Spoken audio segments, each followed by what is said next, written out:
Magandang oras mga kababayan, narito na ang pinaka-latest update natin sa magiging lagay ng ating panahon ngayong araw at sa susunod na 24 oras. Sa mga nakaraang araw, sunod-sunod ang mga tropical cyclone na ating binabantayan at ngayong ikalawang linggo ng Agosto, may panibagong sistema na naman tayong minomonitor sa silangan. Pero bukod sa tropical cyclone, patuloy pa rin ang epekto ng southwest monsoon o habagat na siyang pangunahing weather threat ngayong araw.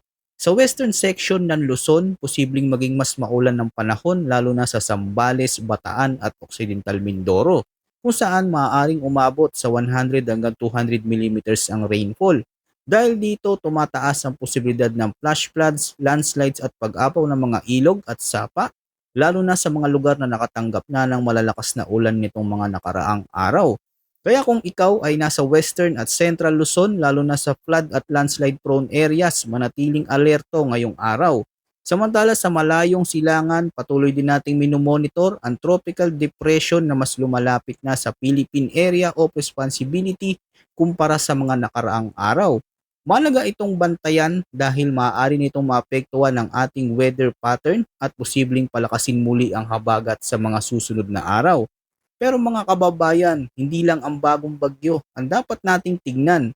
Sa weather forecasting, mahalaga rin ang movement, intensity, environmental conditions at ang posibilidad ng panibagong tropical cyclone development. Kaya ang tanong ngayon, may susunod pa bang bagyong maaaring mabuo? Saan ito posibleng magsimula at may posibilidad ba itong pumasok sa par at maging bagyong neneng? Sa ating tropical cyclone threat potential, susuriin natin ang mga posibleng disturbance mula August 11 hanggang August 23, kabilang ang magiging galaw ng habagat, rainfall pattern at mga bagong sistemang maaaring mabuo sa Western Pacific. Manatili hanggang dulo at isa-isay natin ang mga posibleng development sa mga susunod na araw. At para lagi kang updated sa lagay ng panahon, pindutin mo lang ang subscribe button. Mga kababayan, unahin muna natin ang tropical depression na kasulukuyang minomonitor sa silangan ng Luzon.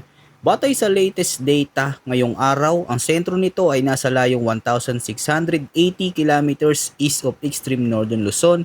May maximum sustained winds na 55 kilometers per hour, gustiness na hanggang 65 kilometers per hour, at kasulukuyang kumikilos ito pa eastward sa bilis na 25 kilometers per hour. Ibig sabihin, sa ngayon napakalayo pa nito sa ating bansa at ang eastward movement nito ay hindi nagpapakita ng agarang direktang banta sa Pilipinas.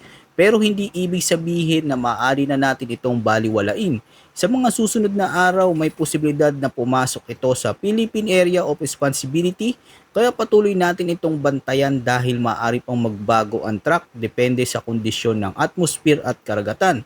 Pero mga kababayan, habang binabantayan natin ang bagyo sa labas ng par, mas agarang concern natin ngayon ang southwest monsoon o habagat. At ang tanong, saan nga ba pinakamalakas ang ulan ngayong araw? Para sa Metro Manila, Ilocos Region, Benguet, Abra, Calabarzon, Zambales, Bataan, Tarlac, Pampanga, ganoon din sa Nueva Ecija, Bulacan, Marinduque, Occidental Mindoro at Oriental Mindoro. Asahan ang cloudy skies na may scattered rains at thunderstorms. Ang pangunahing dahilan nito ay ang patuloy na epekto ng southwest monsoon o habagat na patuloy nagdadala ng moisture papunta sa western section ng Luzon. At dahil scattered rains at thunderstorms ang inaasahan, hindi nangangahulugan na sabay-sabay at tuloy-tuloy ang malakas na ulan sa lahat ng lugar. May mga lugar na maaring makaranas lamang ng mahina hanggang katamtamang pag-ulan habang sa ibang bahagi naman ay maaring biglang lumakas ang buhos kapag dumaan ang thunderstorm.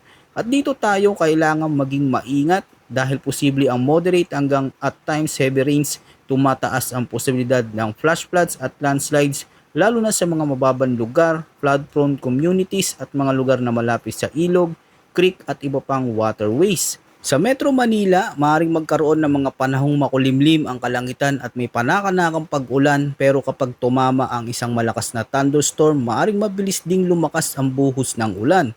Dahil dito, bantayan ang posibilidad na street flooding, drainage overflow at localized flooding, lalo na sa mga lugar na bababa o may problema sa drainage. Samantala sa Zambales at Bataan, kailangan ding maging alerto dahil kabilang ang mga ito sa western section ng Luzon na mas direktang nakakaramdam ng epekto ng habagat. Kapag nagpatuloy ang pag-ulan at naging malakas ang thunderstorm, posible ang mabilis na pagtaas ng tubig sa mga mababang lugar at mga waterways. Para naman sa Benguet at Abra, bukod sa pagbaha, mas kailangan din bigyang pansin ang posibilidad ng landslides, lalo na sa mga mountainous at elevated areas. Kapag saturated o basang-basa na ang lupa at sinundan pa ito ng malakas na ulan, maaring tumaas ang posibilidad ng pagguho ng lupa. Kaya kung nakatira malapit sa matarik na slope o gilid ng bundok, mahalagang bantayan ang anumang pagbabago sa paligid, lalo na kung patuloy ang malakas na pag-ulan. Sa Tarlac, Pampanga, Nueva Ecija at Bulacan, maaari ring magkaroon ng localized flooding kapag naging malakas ang thunderstorms, particular sa mga mababang lugar at communities na mabilis mag-ipon ng tubig. Maaring maging problema ang drainage at runoff mula sa mga kalapit na lugar. At para naman sa Calabarzon, Marinduque, Occidental Mindoro at Oriental Mindoro, asahan din ang cloudy skies na may scattered rains at thunderstorms. Dito, posible rin ang biglaang malalakas na buhos ng ulan. Kaya hindi lamang ang dami ng ulan ang kailangang bantayan, kundi pati ang intensity nito sa loob ng maikling panahon. Ngayon, para naman sa ibang bahagi ng Luzon na hindi natin unang nabanggit sa mga lugar, magiging partly cloudy hanggang cloudy skies ang kalangitan na may isolated rain showers o thunderstorms. Ang weather condition dito ay mari pa rin maimpluwensya ng southwest monsoon, pero dahil isolated ang mga pag-ulan, hindi lahat ng lugar ay makakaranas ng pag-ulan. May mga lugar na maaring manatiling maaliwalas o bahagyang maulap lamang, habang sa ibang bahagi naman ay maaring biglang magkaroon ng thunderstorm. At kapag naging severe ang thunderstorm, posible pa rin ang flash floods at landslides, lalo na sa mga lugar na prone sa mga hazard na ito. Kaya kahit isolated ang forecast, hindi ibig sabihin na zero ang posibilidad ng malalakas na ulan. Samantala, para naman sa Visayas at Mindanao, generally ay magiging partly cloudy hanggang cloudy ang kalangitan na may isolated rain showers o thunderstorms. Hindi naabagat ang pangunahing dahilan dito kundi localized thunderstorms. Ibig sabihin mga kababayan, ang mga pag-ulan ay maaring mabuo dahil sa localized atmospheric conditions, kaya posible itong maging spotty o magkakaiba ang kondisyon mula sa isang lugar papunta sa iba. Maaring maaraw sa isang bayan pero ilang kilometro lamang ang layo ay mayroon ng thunderstorm. At kapag naging malakas ang thunderstorm, posible rin ang flash floods at landslides, particular sa mga lugar na mababa, malapit sa waterways o nasa mountainous terrain. Kaya mga kababayan, ang pangunahing mensahe natin ngayong araw ay sa western at ilang bahagi ng Central Luzon, mas kailangan nating bantayan ang epekto ng southwest monsoon, lalo na ang scattered rains at thunderstorms. Samantala sa ibang bahagi ng Luzon, Visayas at Mindanao, maaring mas localize ang mga pag-ulan, pero hindi pa rin natin dapat isantabi ang posibilidad ng biglaang malakas na thunderstorm. Tandaan natin, hindi kailangang umulan buong araw para magkaroon ng flooding. Minsan sapat na ang isang malakas na thunderstorm na magbuhos ng malaking volume ng ulan sa maikling panahon para mabilis na tumaas ang tubig sa mga mababang lugar. Kaya kung nasa flood prone o landslide prone area, manatiling updated sa local weather advisories at flood warnings. Kung malakas ang ulan, iwasan ang pagtawid sa rumaragasang tubig at huwag baliwalain ang anumang evacuation advisory mula sa inyong local authorities. Sa kubuan, nabagat ang pangunahing weather system na dapat bantayan sa ilang bahagi ng Luzon ngayong araw, habang localized thunderstorm naman ang pangunahing concern sa Visayas at Mindanao. Kaya manatiling alerto dahil kahit hindi lahat ng lugar ay makakaranas ng tuloy-tuloy na ulan, maaring magbago ng mabilis ang kondisyon kapag nabuo ang isang malakas na thunderstorm. Mga kababayan, maraming viewers din ang nagtatanong kung may bagong bagyo pa bang posibleng mabuo sa mga susunod na linggo, at higit sa lahat, mayroon ba tayong dapat ikabahala habang papalapit tayo sa kalagitnaan hanggang huling bahagi ng Agosto. Batay sa latest tropical cyclone threat potential na inilabas ng Pag-asa, may ilang areas of disturbance na nakikita sa loob at paligid ng Pag-asa monitoring domain hanggang August 23. Pero bago tayo mag-alala, may isang napakalagang bagay na kailangan muna nating maintindihan. Kapag may nakitang circulation o vortex sa weather models, hindi ibig sabihin na siguradong magiging bagyo ito. Ang ipinapakita lamang nito ay mga lugar sa atmosphere na maaring magkaroon ng development. Habang papalapit ang mga susunod na araw, saka natin malalaman kung lalakas ba ang circulation, magiging mas organisado o tuluyang hihina at mawawala. Kaya ang tropical cyclone threat potential ay hindi isang garantiya kung magkakaroon ng bagyo. Ito ay isang early warning at guidance tool para malaman natin kung saan posibleng magkaroon ng tropical cyclone development. Ngayon, punta tayo sa week 1 mula August 10 hanggang August 16.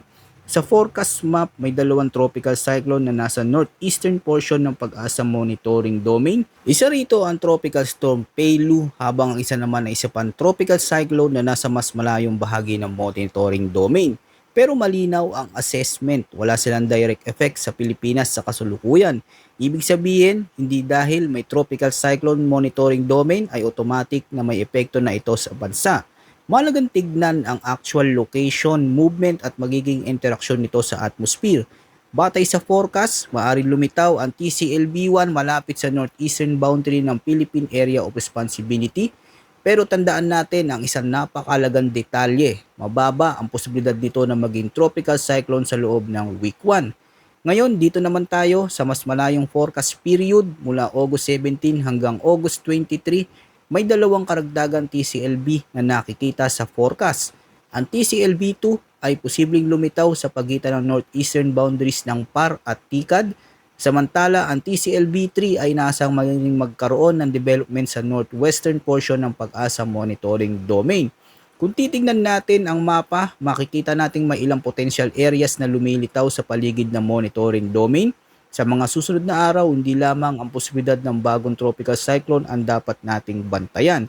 Titingnan natin kung paano magbabago ang mga circulation sa paligid ng Philippine Area of Responsibility.